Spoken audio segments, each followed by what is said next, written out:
Fala, galera que vai fazer o concurso para a Polícia Científica de Alagoas, para perito oficial. Eu sou o professor Renato da Costa, professor de Informática do Estratégia Concursos, e meu objetivo nessa revisão de véspera é abordar com vocês as últimas questões da banca.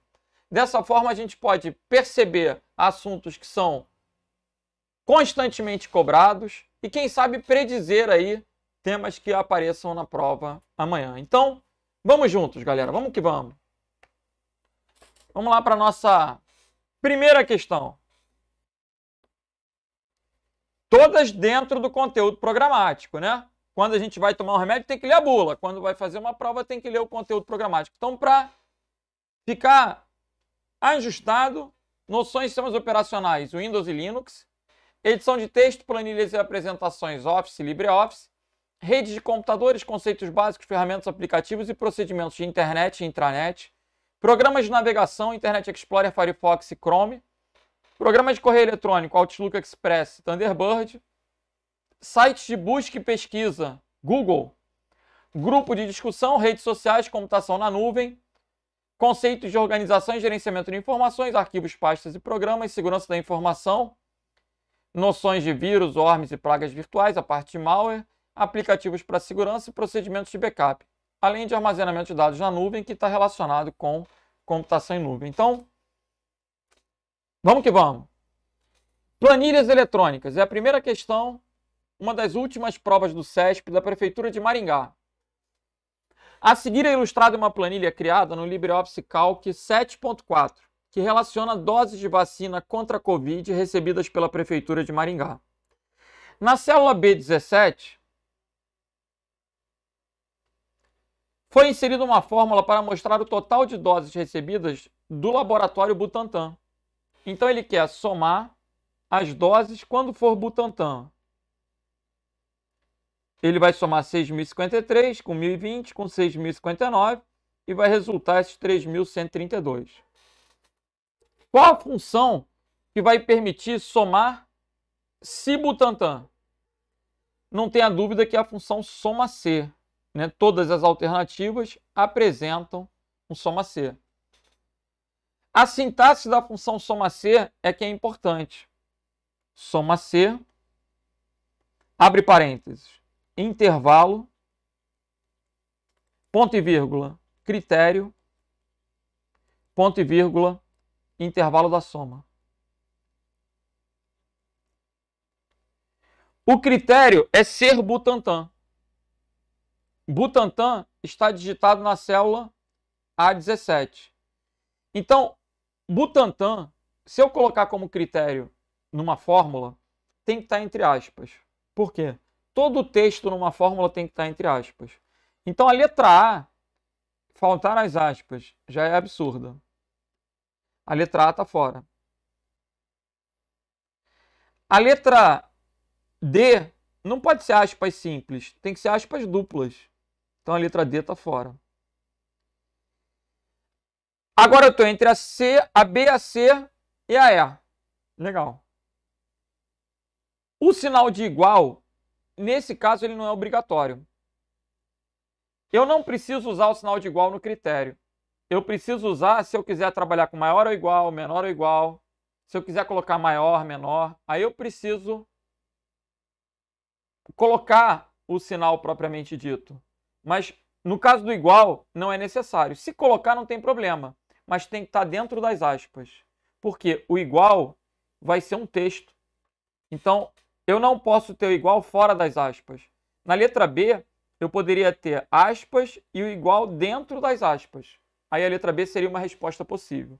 Mas da forma que ela está, erro de sintaxe. Já o A17, ele não pode vir entre aspas, porque o A17 é a referência à célula que tem um texto Butantan. A referência à célula não pode estar entre aspas. O gabarito, portanto, é letra E de eco. Seria totalmente possível ele colocar soma C de C9 até C13, ponto e vírgula, entre aspas, Butantan. ponto e vírgula, B9, 2 pontos, B13. Isso seria suficiente para que a questão estivesse correta. Agora, é ficar esperto a sintaxe. Ok? Referência não pode estar dentro das aspas. Textos têm que estar dentro das aspas. O que é uma referência? Um endereço de célula. Professor, essa questão não é de certo ou errado. Legal. A diferença é que no certo ou errado você iria avaliar apenas um item. Ele ia colocar apenas a letra A, por exemplo, ou apenas a letra B, ou apenas a letra C. Então essa questão até enriquece a nossa preparação. Gabarito aí, letra E de eco. Vamos para a próxima. Prefeitura de Maringá. Determinado programa utilizou controles ActiveX para invadir um computador sem que o usuário percebesse. Modificou o registro do Windows, sequestrando e alterando a página inicial do navegador, fazendo aparecer novas barras e novos botões, sem o consentimento do usuário. Nessa situação hipotética, o programa em questão é do tipo... Bom, o que eu espero? Eu espero que todos tenham estudado o material disponível na cartilha. cartilha.cert.br. Os PDFs do Estratégia, eles são baseados na cartilha. A cartilha traz para a gente os tipos de malware. Você vai precisar distinguir o vírus, do worm, do bot, do spyware, do adware, do backdoor, do rootkit e do ransomware. Além do cavalo de Troia, Trojan. Então, a grande maioria que vai fazer a prova está acostumada a observar questões com esses 8 tipos de malware. Vírus, worm, bot, spyware, adware, Trojan, cavalo de Troia, backdoor, rootkit e ransomware. O que mais cai em prova hoje é o ransomware.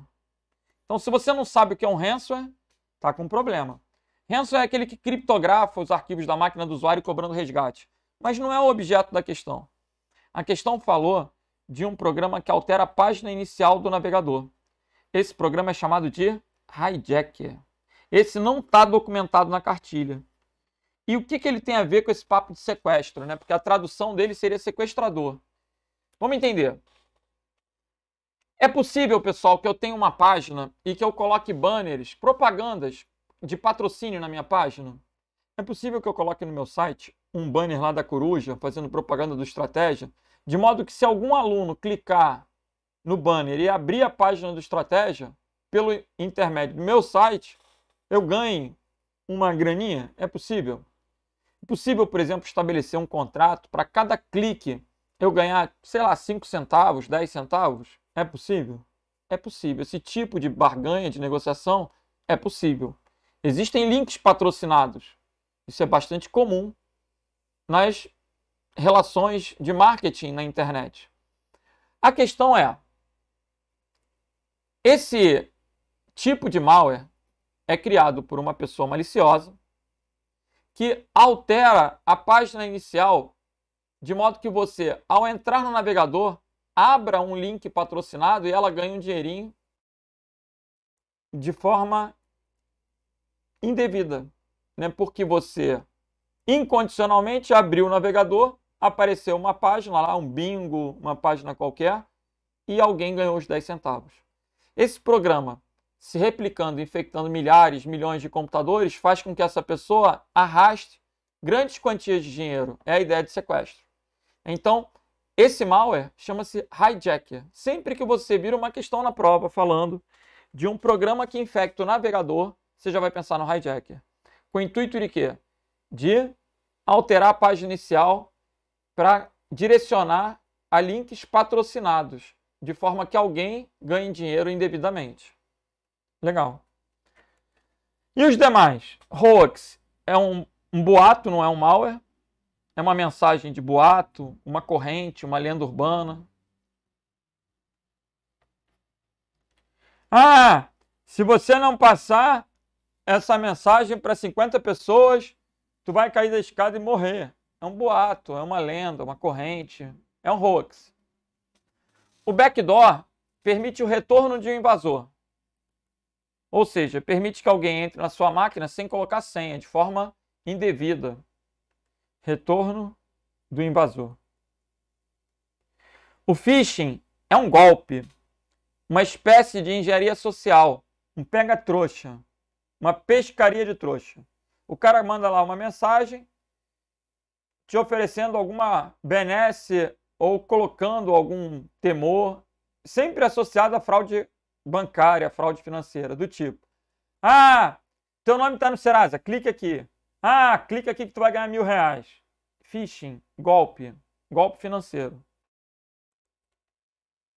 Esse phishing também pode aparecer na prova como scam, mas um scam com M, ok? De trapaça, tramóia. E o rootkit é um conjunto de ferramentas, um kit, utilizadas por um hacker, né, para facilitar uma invasão, remover evidências dessa invasão, apagar os logs. O rootkit ele fica camuflado no núcleo do sistema operacional e é difícil de ser removido.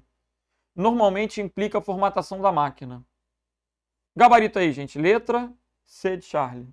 E fica a dica, né, de tirar dúvidas, estudar mais com um livro disponível no link da cartilha. Show? Vamos para a próxima. Uma rede padrão Ethernet. O que é um padrão Ethernet? É um padrão cabeado. Transmite em uma taxa de 40 gigabits. É um padrão específico do Ethernet. Nem todo Ethernet transmite nessa velocidade. Pelo contrário. A velocidade do Ethernet começa com 10, pula para 100, para 1000, para 10.000 e chega a 40.000 megabits por segundo, né? Que são 40 gigabits por segundo. Você, candidato, tem que lembrar que o B minúsculo é a representação de bit. BPS significa bits por segundo. Bits por segundo. E o giga é bilhão. Mega é milhão. Giga é bilhão. Então, 40 bilhões de bits por segundo. Professor, ele escreveu byte. É correta essa grafia? Sim. Byte ou byte? Byte já foi aportuguesado. Bit ou bit com E no final. Assim como slide, assim como layout. Há várias palavras que já foram aportuguesadas. Sítio, site. O examinador do CESP costuma colocar as palavras em português. Então, isso não pode causar estranheza na prova. Legal? Importante era saber que a velocidade de rede é expressa em bits por segundo. E que o giga é bilhão. Então, são 40 bilhões de bits por segundo. Se fosse para representar bytes por segundo, a representação seria B/S.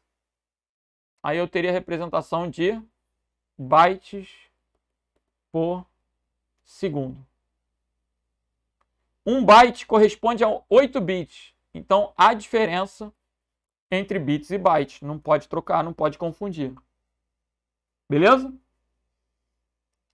Se eu coloco uma velocidade de 100 megabits por segundo, dividindo por 8, essa velocidade vai ser igual a 12,5 megabytes por segundo.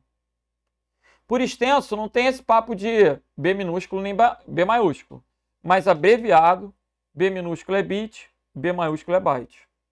Ok? B minúsculo traz um P, B maiúsculo traz uma barra.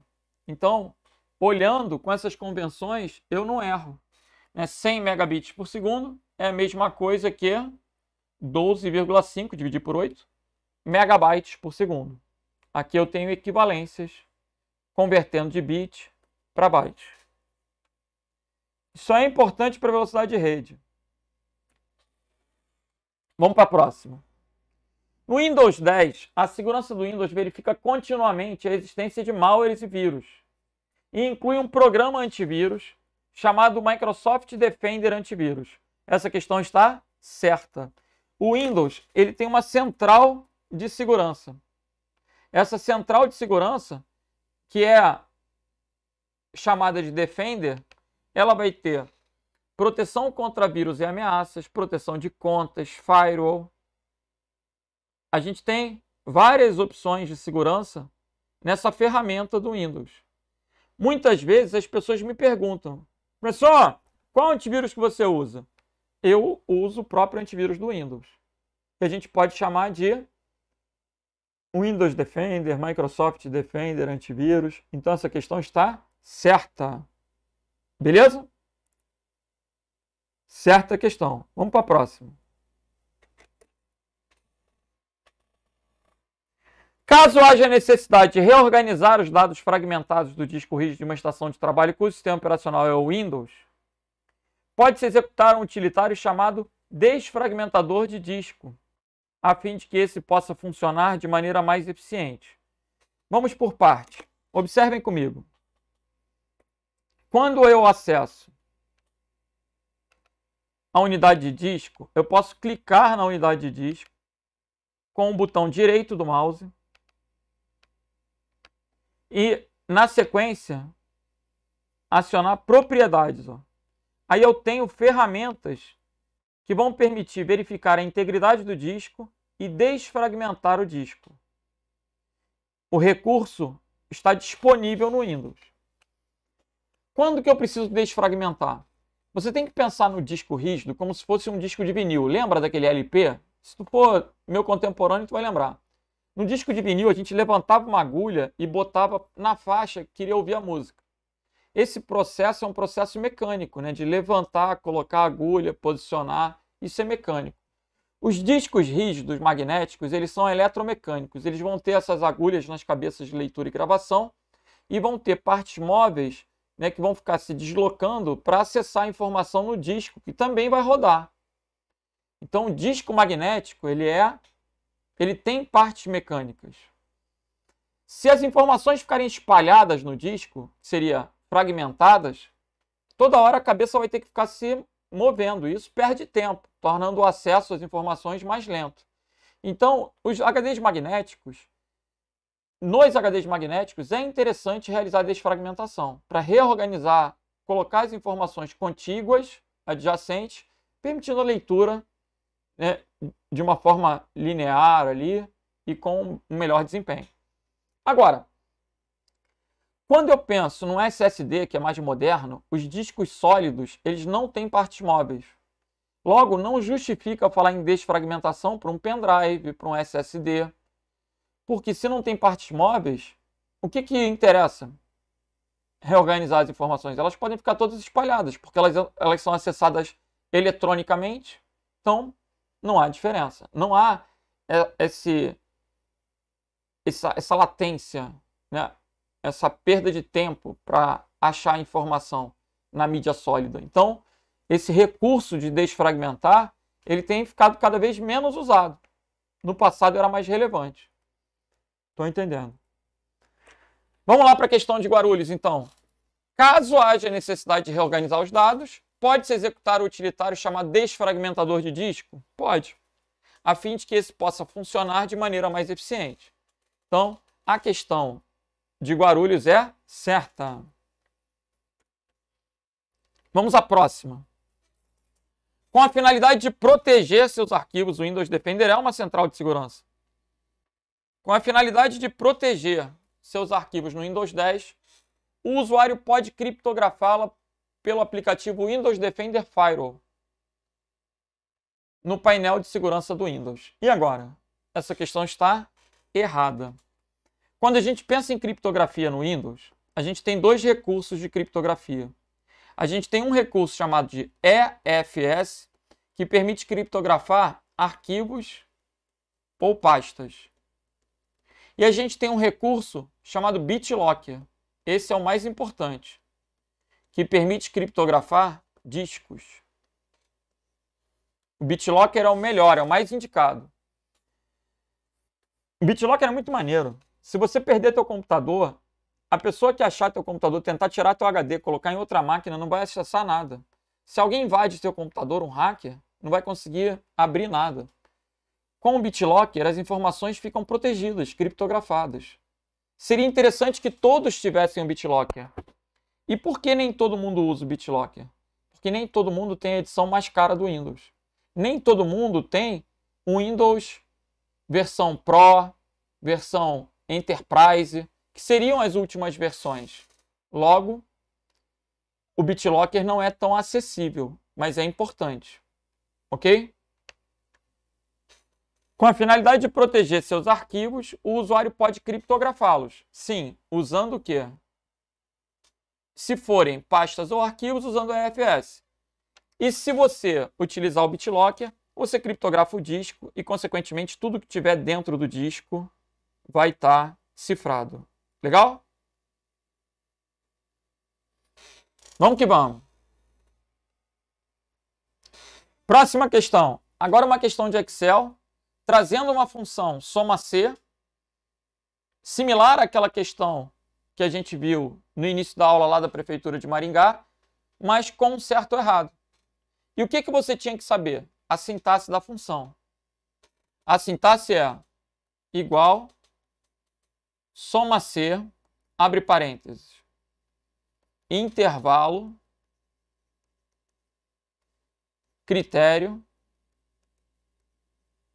intervalo da soma. Sempre, sempre. A sintaxe é uma estrutura, não muda. Ele diz intervalo de A2 até A7. Então, de A2 até A7. Qual o critério? O critério é auxílio asterisco. O que é esse asterisco aí? É um operador de multiplicação? De jeito nenhum. Esse asterisco é um coringa que vale no Windows, no Word. É um coringa que representa uma string, um grupo de caracteres. O asterisco corresponde a 0 ou mais caracteres. Logo, esse asterisco no final permite que qualquer auxílio seja encontrado, seja critério. Pode ser auxílio puro, é 0 ou mais, pode ser auxílio reclusão.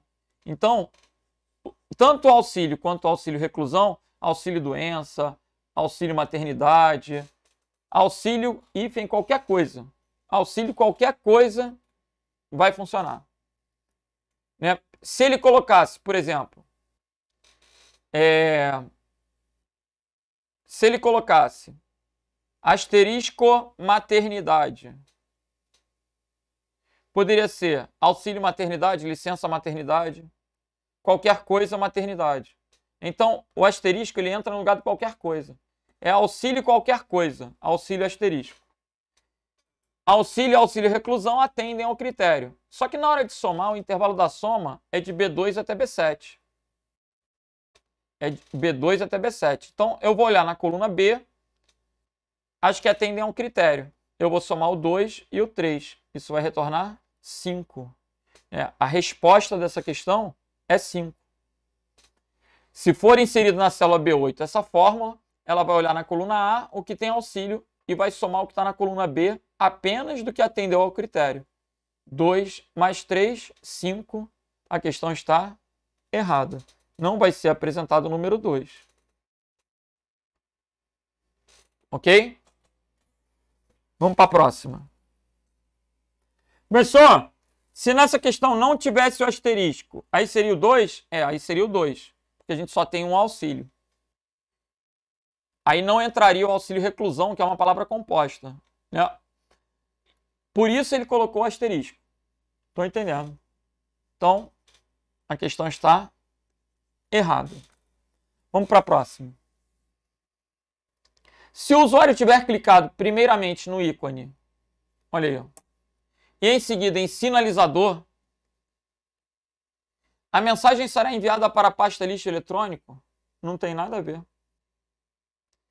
O remetente será bloqueado e quaisquer mensagens futuras desse remetente serão enviadas automaticamente para o lixo eletrônico. Essa questão está errada. Esse sinalizador é uma espécie de acompanhar. No Gmail a gente vê muito uma estrelinha. Então, a estrelinha do Gmail o acompanhar, o sinalizador, são espécies de marcadores que a gente coloca nos e-mails para chamar atenção por um determinado período.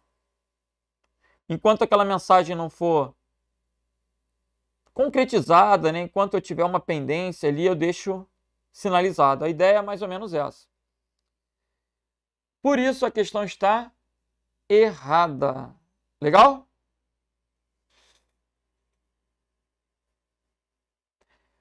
A mensagem iria para a pasta lixo eletrônico se eu tivesse, por exemplo, bloqueado aquele remetente. Esse seria um exemplo de ida para lixo eletrônico, ok? Agora, o que mudou aqui? A gente teve duas provas de INSS, né? O CESP teve um problema pontual em Guarulhos, como a prova era regional, eles fizeram uma segunda prova. Observem outra questão do CESP, de outro concurso, falando do BitLocker. Por que a gente precisa trabalhar as questões? Porque os assuntos se repetem. As questões não, mas os assuntos se repetem. A gente observa que nas últimas provas a gente teve duas questões com soma C, duas questões falando de BitLocker, né? O assunto vai se repetindo. O recurso BitLocker, ferramenta de criptografia presente no Windows 10, beleza, ele não falou apenas, tem no 7, tem no 8, tem no 10, possibilita que o usuário proteja a privacidade de seus dados. Como? Com criptografia. Se eu posso criptografar, é possível, possibilita. Então a questão está certa. Vamos que vamos. O que é um phishing? Ah, a gente já comentou. Phishing é um pesca-trouxa. É um golpe, uma fraude financeira. Phishing é um tipo de invasão mediante o uso de software malicioso que torna inacessível o dado armazenado no equipamento invadido, geralmente usando criptografia, no qual o agente invasor exige pagamento de resgate. O phishing é esse sequestro? Não. Essa questão se refere ao malware hoje que está na moda. É o ransomware. O ransomware criptografa os dados e cobra resgate. Existem duas categorias de ransomware. Existe o ransomware cripto e o locker. Qual é a diferença? O locker impede o acesso. Você não consegue nem ligar o computador. Impede o acesso ao sistema. O cripto, ele vai criptografar os arquivos. Então você consegue usar o computador, só não consegue abrir os arquivos de dados, né? Textos, planilhas, bancos de dados. Ok? A questão está errada. Vamos que vamos. Todas as células mostradas foram selecionadas. Todas foram selecionadas. Lembrando que eu posso selecionar uma coluna clicando na letra, posso selecionar uma linha clicando no número, ou posso selecionar toda a planilha clicando na interseção aqui da letra e do número. Foi selecionada a opção remover duplicadas. E agora? Foram selecionadas todas as colunas na caixa de diálogo remover duplicadas e em seguida clicou-se em OK. Pessoal, duplicadas. Quantas são duplicadas aí? Presta atenção ali. Lápis, caneta, caneta, lápis, estojo. Lápis 2,50, caneta 5,50, caneta 5, lápis 3, estojo 6. Quantas são duplicadas? E aí? Todas as células foram selecionadas. Foi selecionada remover duplicadas.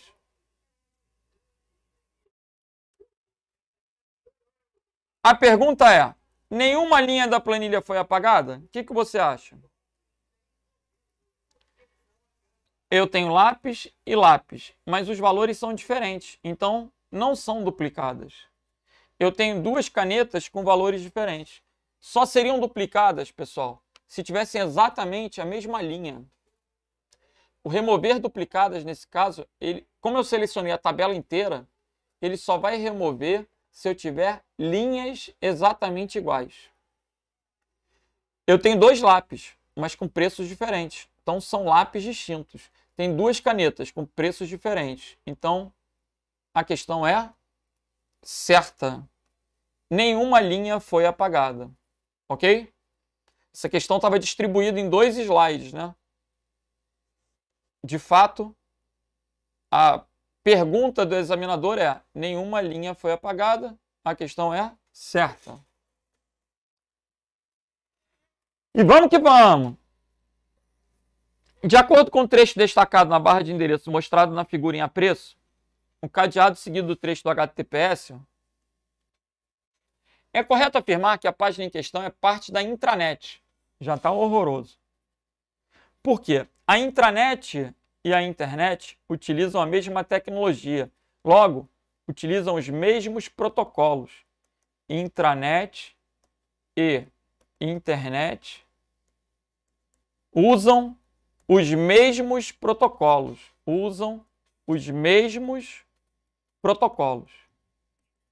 Logo, não há como distinguir uma intranet da internet a partir do HTTPS. Em ambas as redes, eu vou ter HTTP, HTTPS, POP, SMTP, IMAP, FTP, Telnet. Qualquer tecnologia da internet eu vou poder implementar na intranet. O que difere é que a intranet é uma rede privada que vai ser acessada pelos funcionários da instituição. A intranet ela vai ter uma infraestrutura proprietária. O carinha que for implementar uma intranet vai ter que comprar roteadores, equipamentos, servidores. Ela é baseada nesse modelo cliente-servidor. Então, voltando. De acordo com o trecho destacado na barra de endereço, que é o HTTPS, é correto afirmar que a página em questão é parte da intranet, acessível somente por meio de senha, conforme indica o símbolo do cadeado a seguir. Não.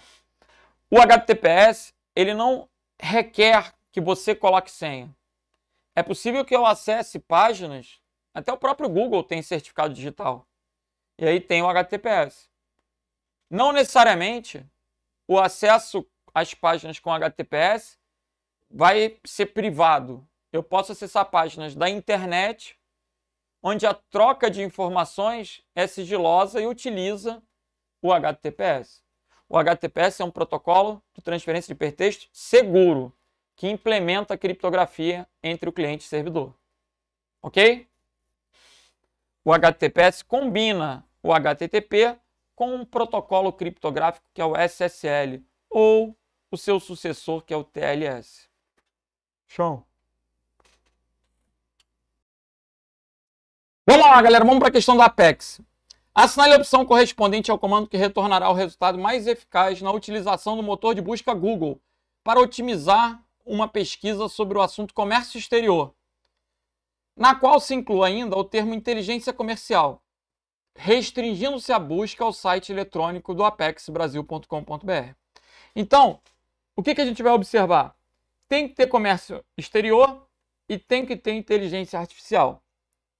Colocar esses trechos de texto entre aspas é recomendável para que ele pegue a expressão exata.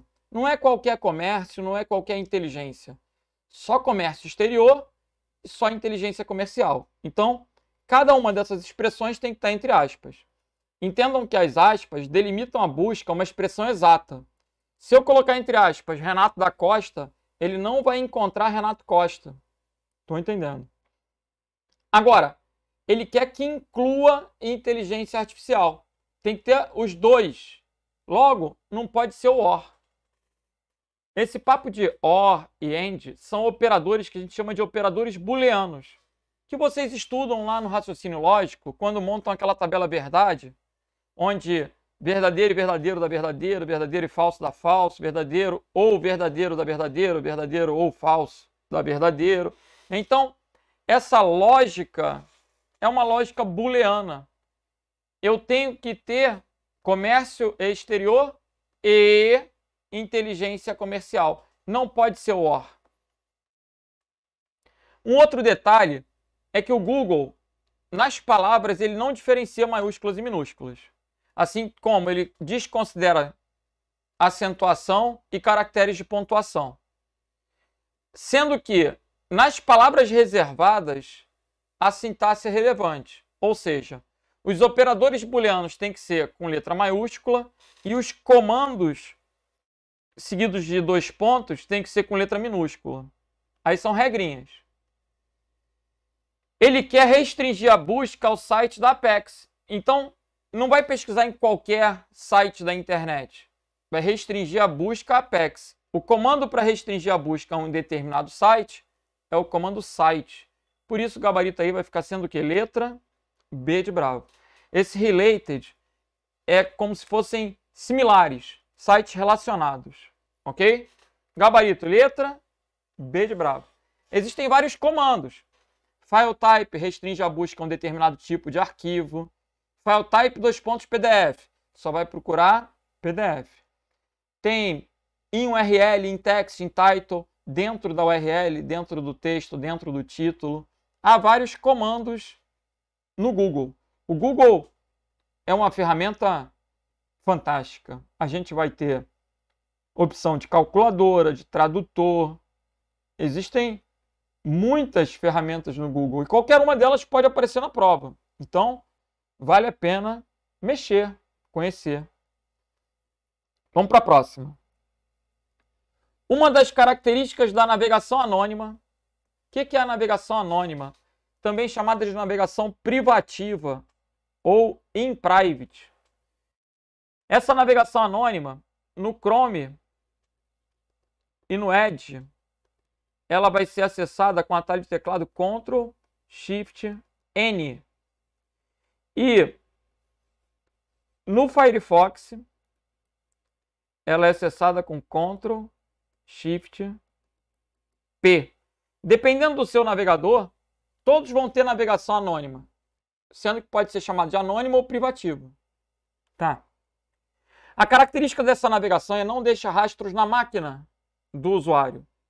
Ela não vai salvar cookies, ela não vai salvar históricos de navegação, ela não vai salvar dados preenchidos de formulários, senhas, arquivos temporários, cache. Ela não vai deixar rastros na máquina do usuário. Entretanto, entendam que o anonimato é na máquina, porque na rede o usuário vai continuar sendo identificado a partir do IP. Ou seja, se esse usuário entrar no site, comprar cartão de crédito roubado, ele vai ser preso pelo IP. Se esse usuário entrar no site de sacanagem na empresa, por mais que ele esteja numa navegação anônima, o administrador da rede vai saber que ele está acessando aquele site. Logo, a característica da navegação anônima é utilizar VPN? Não. Faz uso de rede privada virtual para estabelecer segurança? Não. Impedir o rastreamento de atividades no computador. Gabarito, letra B.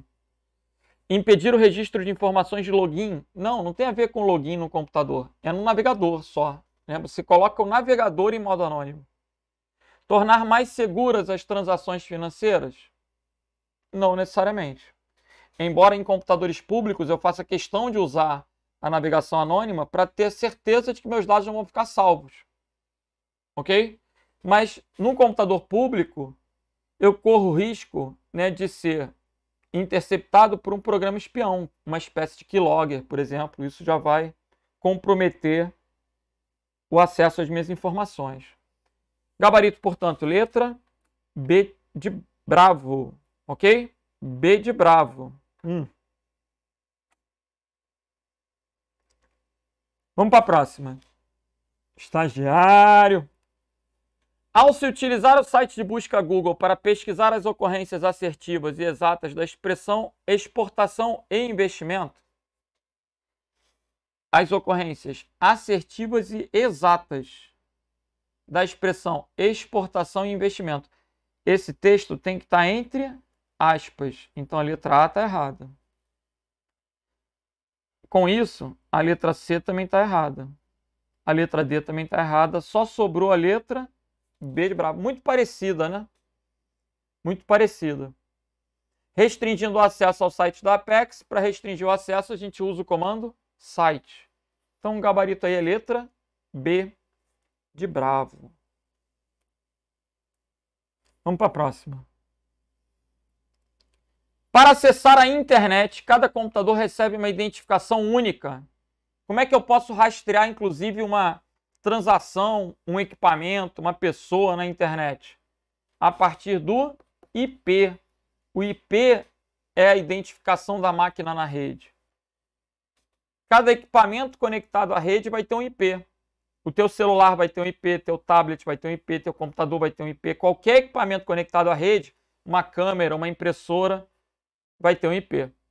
O IP é um endereço numérico, né? O IP ele pode ser o IP original da internet, que é o IPv4, com 32 bits, ou ele pode ser a versão mais moderna com 128 bits, que é o IPv6. Lembrem que só existe IPv4, que é o IP, e o IPv6.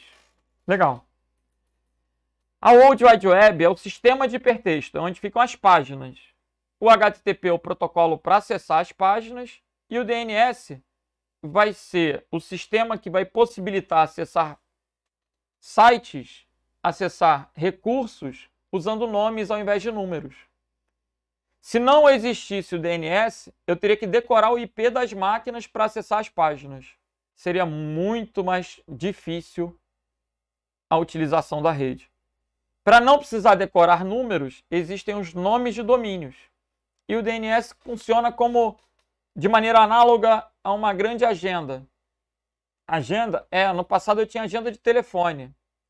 Para eu lembrar o número de telefone de alguém, eu tinha que buscar o nome. Então, fazia conversão de nome em número. O celular hoje em dia tem essa memória. Esse é como se fosse um DNS. O acesso se dá pelo número, mas eu utilizo o domínio que é mais amigável. Legal. Vamos que vamos! No Microsoft Excel, as fórmulas que retornam a média aritmética. O que é a média aritmética? É a soma dividida pela quantidade. E a mediana, que é o valor central de uma lista ordenada. São, respectivamente, galera, média, a função é média, não tinha nem como errar. Mediana não se escreve por extenso. Então, média e média. Aparentemente, aqui as alternativas estão iguais. O detalhe é que a letra C está sem acento. Então, eu vou marcar a letra A. Ah, professor, mas isso é uma bobeira. Então, se a prova fosse de certo ou errado, você tem que ficar esperto no seguinte. No Excel, tanto faz colocar acento ou não. No Calc, se esquecer o acento, dá erro. Beleza? Mas como essa prova é de múltipla escolha, eu vou marcar a letra A. A letra A está com acento corretamente, né? Média não é media, é média. É média! Então, tem um acento no E. Gabarito, letra A. Professor, mas se na prova viesse uma fórmula com media, se fosse no Excel, eu ia ignorar. Porque o Excel ignora maiúsculas e minúsculas, acentuação. O Calc é que trava na questão da acentuação. Mas para cair Calc, tem que ter LibreOffice no edital. Ok?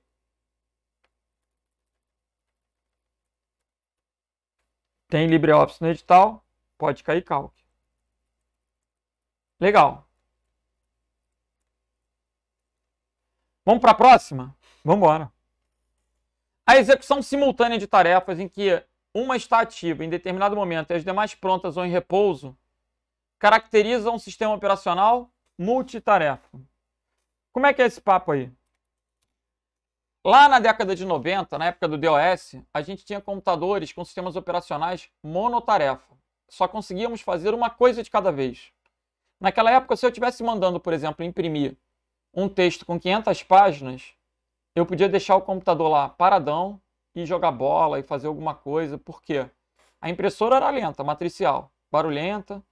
E enquanto ele estava imprimindo, não fazia mais nada. A máquina ficava travada, parada. Ela só fazia uma coisa de cada vez.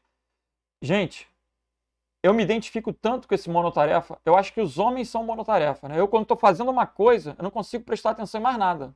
Não adianta falar comigo. Eu respondo sem entender, né? Tipo, eu só consigo fazer uma coisa de cada vez. Eu sou monotarefa. Monotarefa. Agora, as mulheres, a minha mulher é multitarefa. ela consegue fazer várias coisas ao mesmo tempo. Ela está fazendo lá, está estudando, está ouvindo música, está prestando atenção no que eu estou fazendo. É multitarefa, multitarefa. Mas, na verdade, o computador ele tem um cérebro, que é o processador.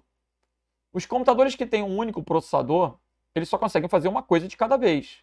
Mas a ideia da multitarefa permite que, compartilhando o tempo, ele execute um pouquinho de cada tarefa, deixando as outras em repouso, mas isso de uma forma tão rápida que dá a impressão de simultaneidade. É como se ele tivesse 10 tarefas. Aí ele faz um pouquinho da 1, um pouquinho da 2, um pouquinho da 3, um pouquinho da 4, volta. Um pouquinho da 1, um pouquinho da 2, um pouquinho da 3, um pouquinho da 4 e volta. De forma cíclica. Como o computador hoje, ele tem velocidade de bilhões de hertz, né? Bilhões de ciclos por segundo. Esse processamento ele é rápido e dá a impressão de simultaneidade. Legal? Na multitarefa, a gente compartilha o tempo do processador para atender a demanda de várias tarefas. Essas tarefas, elas vão ficar com esses status, né, de pronto, de repouso. Mas eu consigo ter vários programas em uso, eu consigo fazer, entre aspas, várias coisas concomitantemente. Eu consigo ouvir música, bater um texto. Às vezes, a música dá uma travadinha, a impressão dá uma paradinha, o texto dá uma pausazinha, demora mais um pouquinho para sair os caracteres, mas isso é muito rápido. E a impressão passada é uma impressão de simultaneidade. Legal. Gabarito, então, letra D de delta. Existe um conceito chamado de multiprocessamento, que é quando eu tenho 2 ou mais processadores trabalhando em paralelo, né? Onde cada um pode estar executando multitarefa, cada um pode estar executando, né, um ou mais programas, tarefas em si, propriamente. O Windows, é importante você saber que os sistemas operacionais modernos, o Windows e Linux, suportam multitarefa e suportam multiprocessamento. Legal? Show de bola. Vamos para a próxima questão. Assinale a opção que apresenta uma topologia de rede em que as máquinas, que são os hosts, são conectados a um ponto central compartilhado. Esse ponto central, central em inglês a gente chama de hub. Esse ponto central ele pode ser um hub ou pode ser um switch. Não cabe hoje, véspera da prova, ficar explicando para vocês a diferença do hub e switch. Mas vocês vão ver esses dispositivos como se fossem caixinhas cheias de portas. Certamente vocês já viram isso. Onde a gente liga os pedaços de cabo par trançado nos equipamentos, na impressora, no computador, na televisão, usando conectores RJ45. Sempre que houver um nó central, a topologia é chamada fisicamente de estrela. Por isso, o gabarito aí é letra D de delta. Rapidamente, quando eu penso em barramento, o layout da topologia barramento vai ser um único cabo e os computadores presos a esse cabo. Aqui eu tenho uma ideia de topologia barramento. Anel, você vai observar um circuito, ponto a ponto aqui, né, ligando as máquinas, fechando um circuito. Na estrela sempre vai ter um nó central. Na estrela sempre vai ter que ter um aparelho concentrador, que é o tal do hub ou switch. E na topologia malha, todos vão estar ligados entre todos. Na topologia malha, todos vão estar ligados entre todos. Se colocar mais um, ó, vou ter que ligar todos entre todos. Aqui eu tenho uma malha, que a gente pode chamar também de mesh. Ok?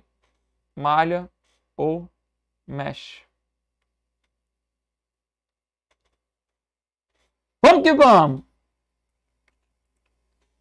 Uma característica própria dos serviços de armazenamento de dados em nuvem é, quando eu armazeno dados em nuvem, uma das vantagens é a mobilidade, poder acessar as informações de qualquer lugar.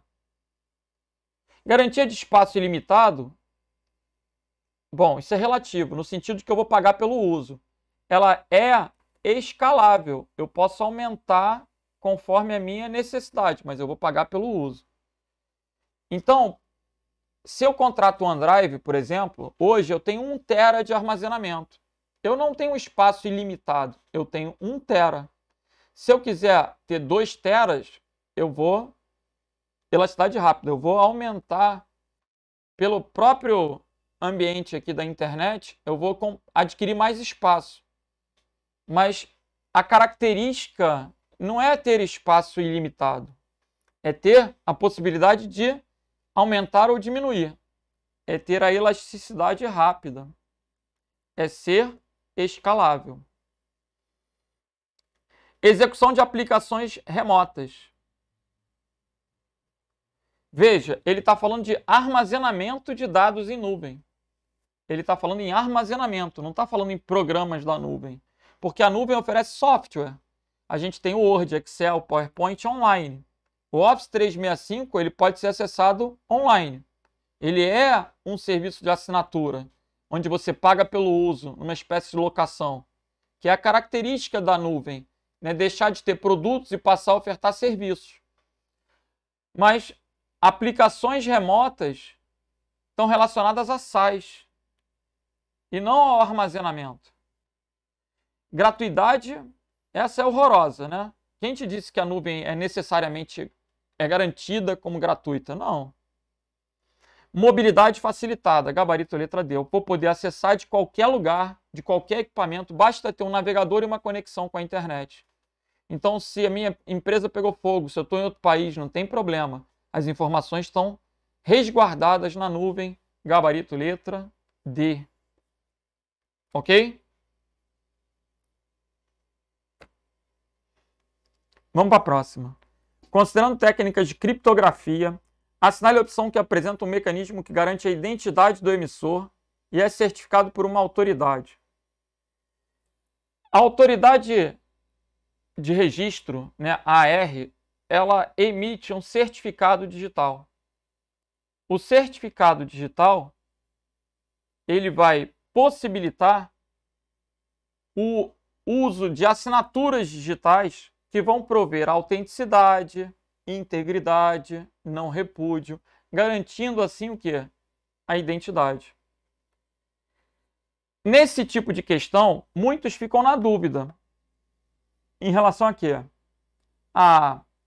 Todas as alternativas podem gerar um pouquinho de dúvida para quem estudou, no sentido de que a função hash é para integridade.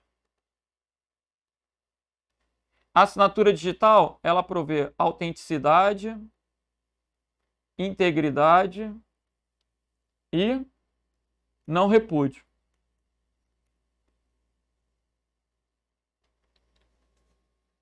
A criptografia de chave assimétrica é usada na certificação digital. Simétrica não. A simétrica já tinha que ser logo descartada. Mas a assimétrica ela é utilizada na certificação digital. Por que o gabarito aí é letra B, gente? Releia o enunciado.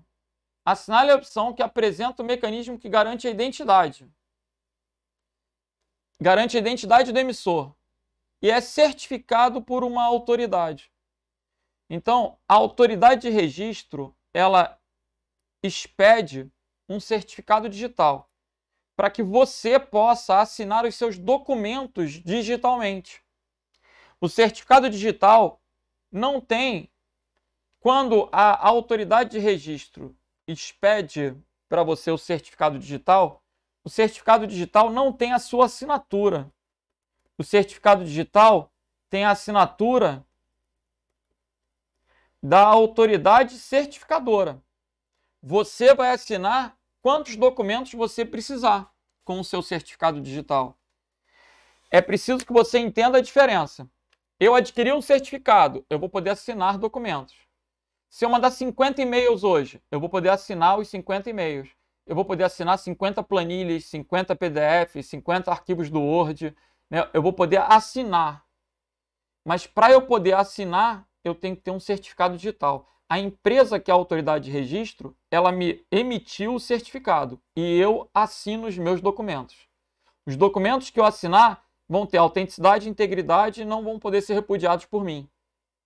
Ok? Mas o mecanismo que garantiu a identidade e que foi certificado por uma autoridade, que é a autoridade certificadora, existe a autoridade de registro e a autoridade certificadora. Eu obtive com a R, mas quem emitiu foi a AC, né? Tem uma cadeia hierárquica, que é a infraestrutura de chaves públicas. Então, gabarito aí, letra B de bravo. E agora? Assinale a opção que apresenta o tipo de backup usado para referência para os demais. Pessoal, quando ele coloca o tipo de backup usado para referência, é o primeiro. O incremental ele é usado depois do completo. O diferencial é usado depois do completo. Progressivo e periódico não são terminologias de backup. Gabarito, letra B. O ponto de partida é o completo. Depois do completo, você pode optar por fazer um outro completo ou fazer incrementais ou diferenciais. Beleza? Então, gabarito aí, letra B de bravo. Vamos que vamos. Mais uma da Politec. A praga virtual que bloqueia o computador, impedindo o acesso aos seus arquivos, com o objetivo de exigir pagamento. Quem exige pagamento, quem cobra resgate é o ransomware. O worm é um verme. Ele causa lentidão na rede. O vírus se insere em arquivos existentes na máquina. O vírus tem a característica de se hospedar, se inserir, modificando os arquivos conforme ele vai se propagando. O cavalo de Troia se faz passar por um aplicativo útil. Parece inofensivo. Olha que joguinho bacana. Aí tu instala o joguinho e se ferra. E o bot escraviza a máquina. É a ideia do robô. Ok? O robô ele vai escravizar o seu computador. De modo que alguém vai poder usar o seu computador como parte de uma grande rede para efetuar ataques maiores na internet. Ataques de negação de serviço distribuído, mineração de Bitcoin. Vai usar a sua máquina, né, para coordenar a sua máquina para ações maliciosas. Legal. Gabarito, então, letra C de Charlie. Mais uma. Em relação aos serviços da computação em nuvem, suítes de escritório, Word, Excel, PowerPoint, online, são sempre exemplos de SaaS, software como um serviço. Existe infraestrutura como um serviço e existe plataforma como um serviço. A ideia da plataforma é desenvolver, é criar soluções para usuários. A ideia da infraestrutura está associada ao hardware, ou seja, às máquinas virtuais. Quando uma empresa quer jogar os servidores para a nuvem, ela vai contratar um provedor de infraestrutura e vai adquirir máquinas virtuais para poder rodar os seus sistemas. Ok? Então, infraestrutura, máquina virtual. Plataforma, desenvolvimento. Tudo aquilo que o usuário usa, Word, Excel, PowerPoint online, agenda do Google, soluções para o usuário, Google Drive, Dropbox, OneDrive, vai ser tudo SaaS. Por isso o gabarito aí é o que? Letra E de eco. Galera, com isso a gente vai fechando a nossa revisão de véspera aí para o concurso de Alagoas. Espero que vocês tenham muito sucesso. Qualquer dúvida, podem entrar em contato comigo pelo Instagram, estou aí para ajudar, estou aí para responder. E depois da prova, obviamente, se vocês tiverem acesso às questões, quiserem compartilhar, eu vou ter o maior prazer, né, em dar uma olhada na prova, em verificar a possibilidade de recursos, enfim. Meu objetivo é poder ajudar, beleza? Então, não deixem de me seguir nas redes sociais. Meu Instagram é @prof.renatodacosta. Anota aí, @prof.renatodacosta. Se você gostou, aproveita, compartilha a aula aí, manda aquele print da aula, me marca lá no stories do Instagram que eu vou ficar feliz. Um grande abraço e sucesso amanhã. Vamos que vamos!